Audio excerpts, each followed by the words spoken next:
अगर हिंदू को वोट देनी है तो हिंदू शेर मोदी को वोट दो, अगर मुसलमान को वोट देनी है कांग्रेस को वोट दो। ये इनकी रणनीति है और इसमें आप सबको बड़ा सतर्क रहना पड़ेगा। आपको उलझाने की कोशिश करेंगे, हम निपट लेंगे इनसे बाद में।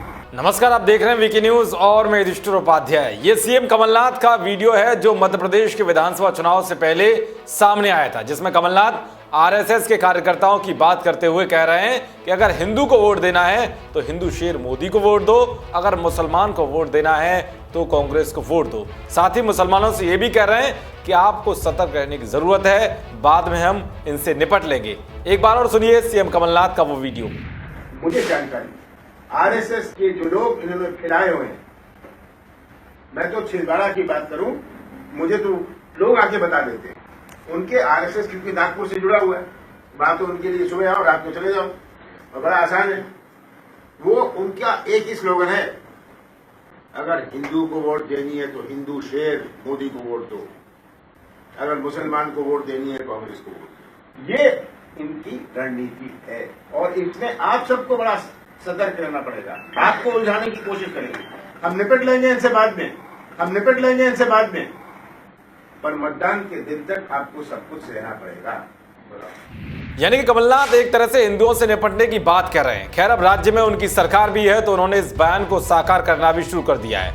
आज हम आपको कुछ ऐसे सबूत दिखाने जा रहे हैं जो जाहिर कर रहे हैं कि कमलनाथ ने चुनाव से पहले मुसलमानों से जो वादा किया था उस पर उन्होंने काम भी करना शुरू कर दिया है। आइए आपको दिखाते हैं हिंदुओं को निपटाने वाले सीएम कमलनाथ के सबूत। पहले सबूत की बात करें तो कमलनाथ सरकार ने हाल ही में प्रदेश के मंदिर की जमीन बिल्डरों को देने का प्रस्ताव तैयार किया था, जिसमें कहा गया था कि बिल्डर्स इस जमीन पर मकान दुकान कुछ भी बना सकते हैं। जिसके बाद बीजेपी ने इस प्रस्ताव को हिंदू विरोधी बताया था। बीजेपी ने कहा था कि कांग्रेस सिर्फ एक धर्म को निशाना बना रही है, कांग्रेस हिंदुओं को दबाकर तुष्टीकरण की राजनीति कर रही है। इसके अलावा दूसरे सबूत की बात करें तो हाल ही में मध्य प्रदेश की कमलनाथ सरकार ने पुरुष नसबंदी को लेकर एक नया फरमान जारी किया था, जिसमें कर्मचारियों को टारगेट किया है कि हर महीने 5 से 10 पुरुषों की नसबंदी ऑपरेशन कराने हैं और करीब 7 लाख नसबंदी की जानी है। अगर कर्मचारी उस टारगेट को पूरा न कर पाते हैं तो उनको नो वर्क नो पे के आधार पर वेतन नहीं दिया जाएगा। कमलनाथ के इस फैसले ने उनके दोस्त संजय गांधी के फैसले की भी याद दिला दी है। एक रिपोर्ट के मुताबिक जब संजय गांधी ने नसबंदी कराई थी तो उस वक्त हिंदुओं की आबादी में भारी कमी आई थी। रिपोर्ट के मुताबिक सिर्फ 1 साल के भीतर देश भर में 60 लाख से ज्यादा लोगों की नसबंदी की गई थी। इसमें 16 साल के किशोर से लेकर 70 साल के बुजुर्ग तक शामिल थे। यही नहीं बल्कि गलत ऑपरेशन और इलाज में लापरवाही की वजह से करीब 2000 लोगों को अपनी जान तक गंवानी पड़ी। तो बात करते हैं तीसरे सबूत की। दरअसल पिछले महीने ही कमलनाथ सरकार के आदेश का पालन करते हुए सीहोर जिले की आष्टा में एसडीएम अंजू विश्वकर्मा ने प्राचीन शिव मंदिर से लाउड स्पीकर उतरवाने का आदेश दिया था।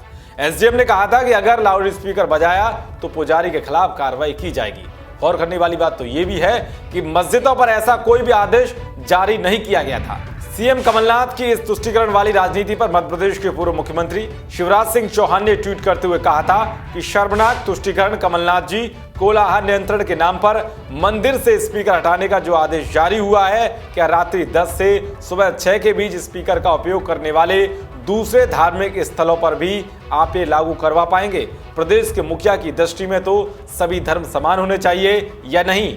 अब बात करते हैं सीएम कमलनाथ के सबूत नंबर 4 की, जो उनके हिंदुओं के निपटाने वाले बयान पर एकदम फिट बैठता है। दरअसल बुजुर्गों को तीर दर्शन कराने के लिए 2012 में तत्कालीन मुख्यमंत्री शिवराज सिंह चौहान ने दर्शन योजना की शुरुआत की थी और 15 फरवरी को जो ट्रेनें बुजुर्गों को लेकर तीर दर्शन के लिए जाने वाली थी उसे कमलनाथ सरकार ने रद्द करा दिया, जिसके बाद से ही उन लोगों में खासी निराशा है जो गरीब हैं और इस योजना में निःशुल्क तीर्थों का दर्शन कर पाने की उम्मीद से टिकट बुक कराते हैं, जिसको लेकर पूर्व मुख्यमंत्री शिवराज सिंह चौहान ने कमलनाथ सरकार पर जमकर निशाना साधते हुए कहा है कि कमलनाथ सरकार भावनात्मक संबंधों को नहीं समझती।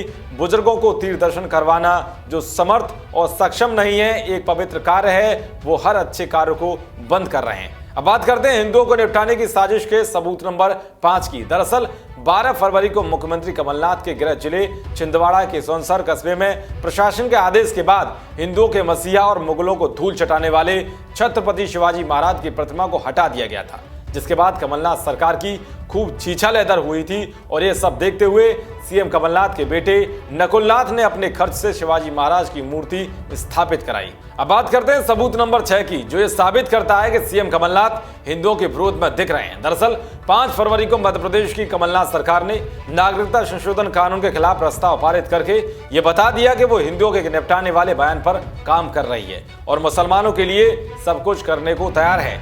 खैर, अब इन सबूतों से आपको पता चल गया होगा कि किस तरह से सीएम कमलनाथ इन दिनों मध्य प्रदेश में तुष्टीकरण की राजनीति करते हुए काम कर रहे हैं। देश और दुनिया की तमाम खबरों को पाने के लिए देखते रहिए वीके न्यूज। शुक्रिया।